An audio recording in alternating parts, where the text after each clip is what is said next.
C'est un câble sublagonaire qui doit être opérationnel avant la fin de l'année. 35 km de fibres entre Teahupo'o et Tautira seront posés pour les besoins des Jeux Olympiques de Paris. Après quelques réticences au début des échanges, la population de la presqu'île est désormais plutôt favorable au développement du réseau. Chiquita Teiva, Hubert Liao, Rouen Potoru.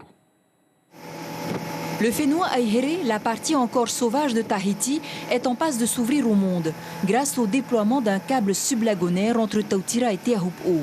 La 4G, cela fait plus de 10 ans que ce propriétaire de pension l'attend.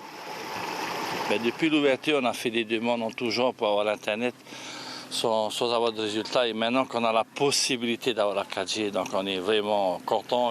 J'ai eu beaucoup de gens qui ont refusé de venir ici, surtout pendant les compétitions de surf, les journalistes, les professionnels dans les médias qui sont obligés d'envoyer leurs informations jour le jour, donc ils ne venaient pas chez moi à cause de ça. Situés tout au bout de la petite Tahiti, ces pensionnaires doivent se rendre sur le ponton pour être connectés.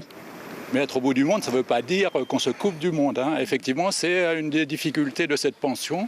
Parce que quand tu restes plusieurs jours ici, tu es obligé d'aller au bout du ponton pour avoir une 3G qui est relativement, j'ose pas dire merdique, mais c'est un peu ça quand même. Le haut débit, ce n'est pas encore pour demain, car ce sont 35 km de câbles exactement qui seront posés dans le lagon pour répondre aux exigences du comité olympique en matière de télécommunication. Les JO 2024 là, exigent un double parcours entre Teahupo'o, où les compétitions vont se dérouler, et les États-Unis jusqu'à Paris, pour le transport de tous les flux télécoms et notamment vidéo.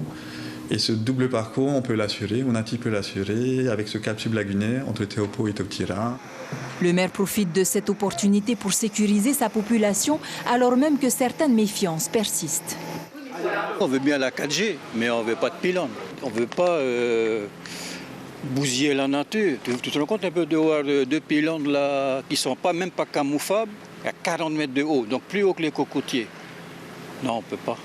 Nous, au niveau du conseil municipal, donc c'est très important qu'on puisse avoir au moins un pylône tout au fond du Whenua Aihere, parce que beaucoup de populations habitent aussi dans cette zone-là et qui n'ont pas la connexion téléphonique. Le très haut débit pour la population du Whenua Aihere, c'est dans 1 an. Selon Onati, le câble sera opérationnel avant fin 2023.